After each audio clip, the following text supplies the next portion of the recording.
তো হ্যালো বন্ধুরা, দেখো আজকে আমি বাড়িতে কি করেছি তা সেটা তোমাদের সঙ্গে শেয়ার করবো। তাই চলে এলাম ছোট্ট একটা ব্লগ ভিডিও নিয়ে। তো এই দেখো আজকে আমি বাড়িতে তৈরি করছি হলো তালের বড়া।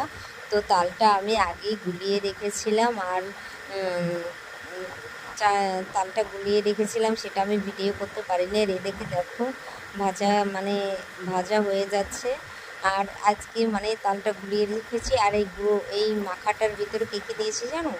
চালের গুঁড়ি, ময়দা আছে, নারকেল কুড়া, সুজি, আর দুধটা দিইনি কেন জানো তো? দুধটা প্রচুর মানে থেকে দু একদিন থাকলে দুধে গ্যাস হয়ে যায় প্রচুর পরিমাণে। তো যার জন্য দুধটা দেওয়া হয়নি। আর এদিকে দেখো মাখাটা আমি এত সুন্দর করেছি, মানে না শক্ত না নরম, মানে মাখাটা একটু নরম করলে কী হয় জানো তো বন্ধুরা?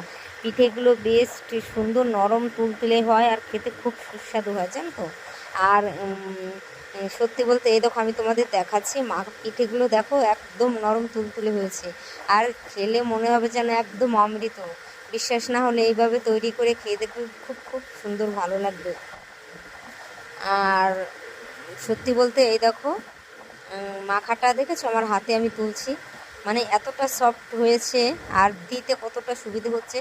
আর পিঠে ওই যে আমি দেখছো আমি কীভাবে দিচ্ছি, এইভাবে পিঠেগুলো দেবে যখন তুমি ভাজবে, তো তখন দেখবে বন্ধুরা যে মানে এত সুন্দর পিঠের ইয়েটা আসবে, পুরো গোল গোল। দেখেছো আমার পিঠেগুলো কিন্তু হাতি হাঁস মুরগি হচ্ছে না।